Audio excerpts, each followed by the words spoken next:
মার্কিন গোয়েন্দা প্রধান তুলসি গ্যাবার্ড বাংলাদেশের ধর্মীয় সংখ্যালঘুদের নিপীড়ন ও হত্যার যে অভিযোগ তুলেছেন সেই বিষয়ে উল্লেখ করে এক সাংবাদিক প্রশ্ন তুললে তিনি এসব কথা বলেন।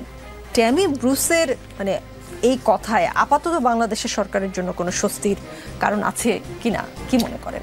আপনাকে অসংখ্য ধন্যবাদ। কিছুটা স্বস্তি তো বটেই সরকারের জন্য, এবং তুলসি গ্যাবার্ড যখন এই কথাটি বলেছেন বাংলাদেশ সম্পর্কে, ঠিক তখনই ভারতে হিন্দু মুসলমান দাঙ্গায় সম্ভবত 34 জনের মতন হতাহত হয়েছে, এবং ভারতে কিছুদিন পরপরই কিন্তু এই ধরনের ঘটনা ঘটে। তবে আমরা খুবই আশ্চর্য হয়ে লক্ষ্য করি এইসব ব্যাপারে মার্কিন যুক্তরাষ্ট্রের খুব বেশি উদ্বেগ বা খুব বেশি কথা আমরা কখনো তেমন শুনি না।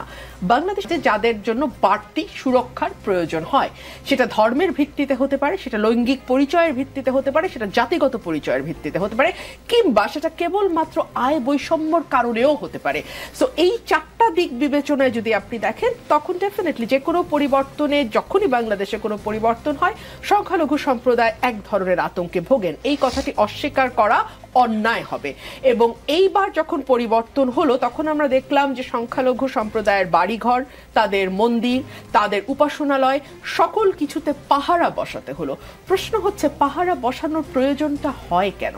প্রয়োজন হয় তার কারণ এইরকম ঘটনা অতীতে হয়েছে, এরকম নানান রকম ভয় ভীতি নিপীড়নের মধ্যে দিয়ে তাদের যেতে হয়েছে, যে কারণেই তাদের জন্য একটি বাড়তি সুরক্ষা এবং একটি বাড়তি সিকিউরিটির প্রয়োজন হয়। আমি নিজে যেহেতু একজন নারী, আমি নারীদের যে সমস্যা, গত 7 মাস ধরে একজন নারী হিসেবে আমি বিভিন্ন সময় আমার কাছে মনে হয়েছে জায়গাটি আমাদের জন্য খুব বেশি নিরাপদ নয়, এবং যে কথাটি আপনার সাথে বলবার কারণেই আমাকে নানান রকম সমালোচনার মধ্যে পড়তে হয়েছে। পরে অবশ্য জনগণ আবার সরিও বলেছে, যখন একটার পর একটা ভয়াবহ ঘটনা ঘটতে শুরু করলো এবং যেগুলোর ভিডিও প্রকাশ হওয়া শুরু করলো, তখন আমি দেখলাম আমাদের জেনজির ভাইরা আবার ক্ষমা প্রকাশ করে আমার সেই ভিডিও শেয়ারও করছেন। এনিহাউ, একজন নারী হিসেবে আমি এটুকুই বলি, দেখুন, আমরা দেখেছি নারী ফুটবলারদের খেলা বন্ধের জন্য বেশ কয়েকটি জেলায় এক ধরনের তৌহিদি জনতা নামের লোকজন জড়ো হয়েছে।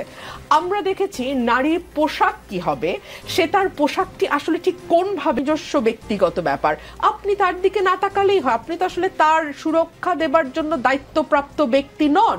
কিন্তু এই ঘটনাগুলো যখন ঘটে এবং সরকার যখন এটিকে ডাইলিউট করার জন্য বলে যে না, এটা আসলে নারী পুরুষ সকলের জন্যই ধূমপান নিষেধ।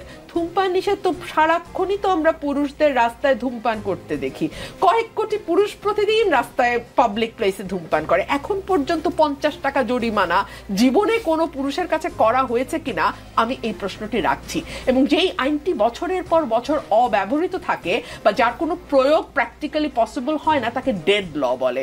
সো এই যে 50 টাকা জরিমানা বা কিছু একটা জরিমানার যে আইনটা আছে পাবলিক প্লেসে ধূমপানের, এটা একটা ডেড ল। এই ডেড লটাকে আপনি রেফার করছেন বিকজ আপনি খুব ভালো করে জানেন মেয়ের জায়গায় যদি দুটো ছেলে হতো তাহলে কিন্তু এই ধরনের ঘটনা ঘটতো না।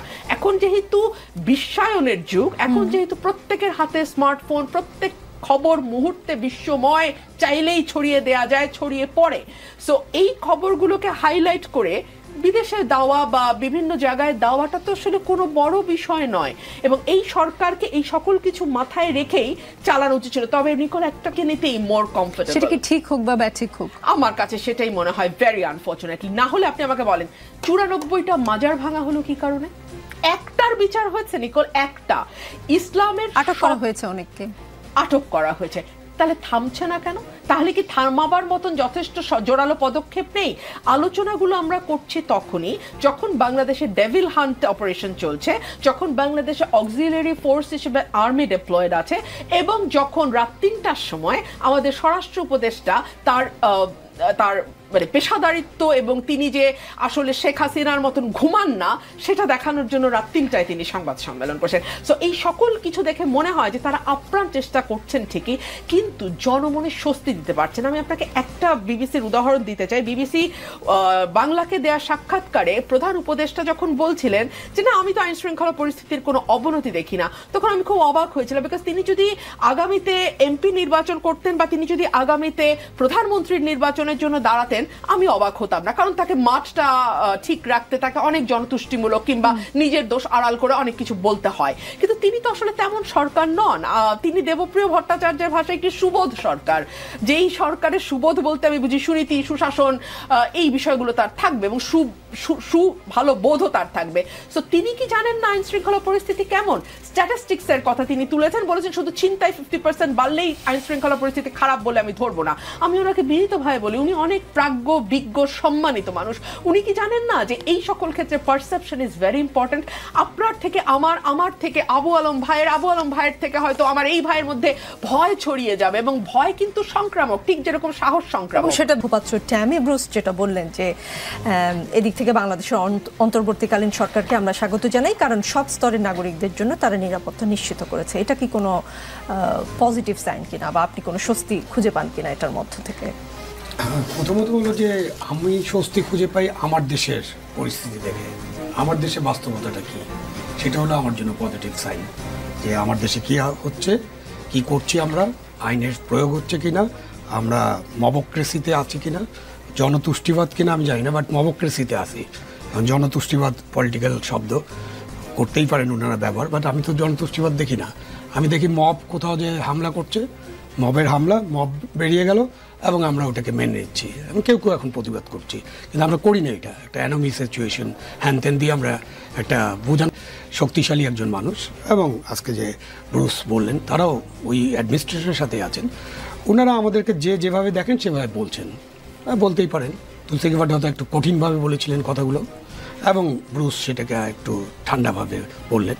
আগের লাইনটা আমরা খেয়াল করি, আপনি তো যেহেতু মিডিয়াতে আছেন, আগের লাইনটা যেখানেই ঘটে সেখানে আমরা প্রতিবাদ করি, মানে প্রতিবাদ করি না এটা বলেনি। এবং তুলসী গেবার্ডের কথাগুলো ঠিক না এটাও বলেননি উনি একটা লাইন যোগ করেছেন, পজিটিভ লাইন।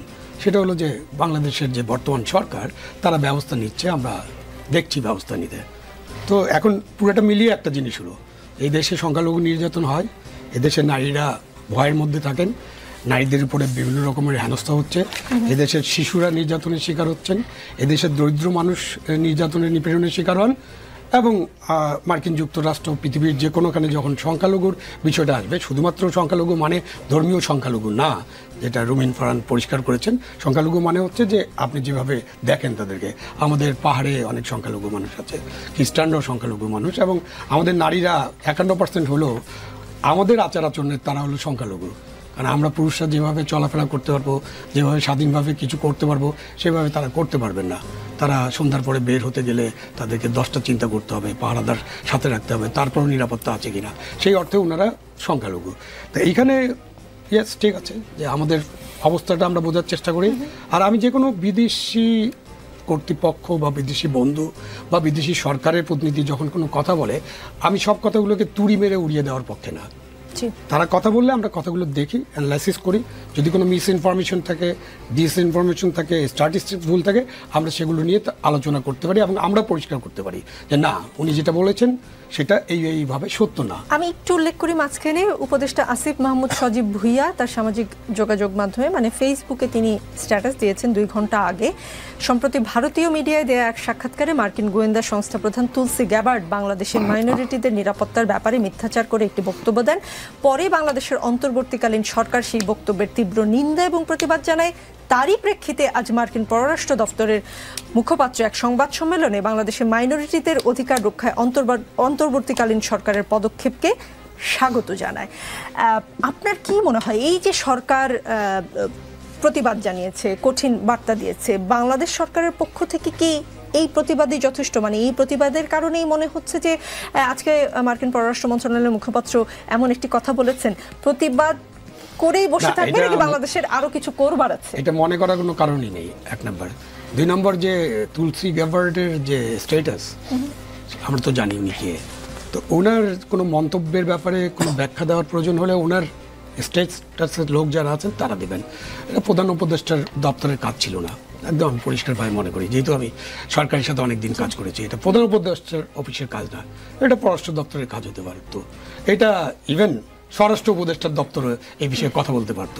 কিন্তু হঠাৎ করে আমাদের প্রধান উপদেষ্টার দপ্তর যেভাবে রিয়্যাক্ট করেছে, রেসপন্সও করে না, রিয়্যাক্ট, সেটাই আমি বলার চেষ্টা করছিলাম যে আমাদের কোনো কিছু শুনলেই হঠাৎ করে রিয়্যাক্ট করতে হবে কেন? আপনি যেটা বললেন ওটা একটা রিয়াকশন, যে আমরা এরকম ধমক টমক দিয়েছি, এরকম কড়া প্রতিবাদ করেছি। তারপরে পররাষ্ট্র উপদেষ্টা কিন্তু একটা জিনিস বলেছেন যে আমরা কিছু বলি না, কিন্তু আমাদের প্রধান উপদেষ্টার দপ্তর থেকে যেটা বলেছে সেটা ঠিকই আছে।